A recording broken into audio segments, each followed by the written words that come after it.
అమ్మా సాధన. ఎవరో పిలుస్తున్నట్టున్నారే. ఎవరున్నారు లేవే, మా మావయ్య. బబ్బా, ఏంటో ఈ ముసలోడి గాల చాకిరి చేయలేక చస్తున్నా. ఏం పని లేదు, పొద్దాక పిలుస్తూనే ఉంటాడు. ఏం కావాలో ఏంటో ముందు అడగవే వెళ్ళి. ఏం కాదులే, పిలిచి పిలిచి ఆయనే పడుకుంటాడు గాని నువ్వు చెప్పవే, ముందు పండగకి వస్తున్నావా రావట్లేదా? ఏమోనే, ఈ మధ్య అత్తయ్య మావయ్యకి ఒంట్లో బాగోట్లేదు. వస్తే వస్తా, లేకపోతే లేదు. వాళ్ళ గురించి వాళ్ళు చూసుకుంటారు లేవే, నీకెందుకు?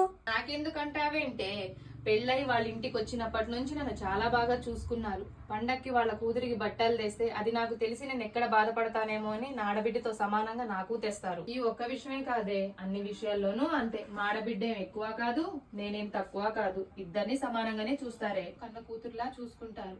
అలాంటి అత్తమామలను పట్టించుకోకపోతే ఎలానే? చాలే నీ అత్తమామ భజన కానీ, ఇక ఆపు. అవునా, సరే ఒకటి అడుగుతా, నిజం చెప్పవే. సరే ఏంటో అడగవే. మీ తమ్ముడు భార్య ఉందిగా? ఉంది. అయితే రేపెప్పుడైనా మీ అమ్మ నాన్నకు ఒంట్లో బాగోదు, అది తెలిసి మీ మరదలు వాళ్ళని నేనెందుకు చూడాలి?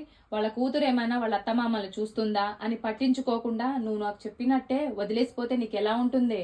ఎందుకు వెళ్తుంది? ఎలా వెళ్తుంది? ఇంట్లో పెద్దవాళ్ళు అనారోగ్యంతో బాధపడుతుంటే అలా ఎలా వెళ్తుంది?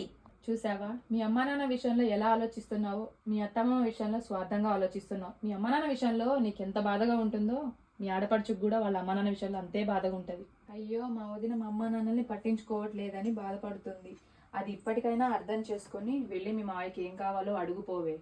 నిజమేనే, స్వార్థంతో నా కళ్ళు పొరలు కమ్మేశాయి. నీ మాటలతో ఈ రోజు నా కళ్ళు తెచ్చుకున్నాయే.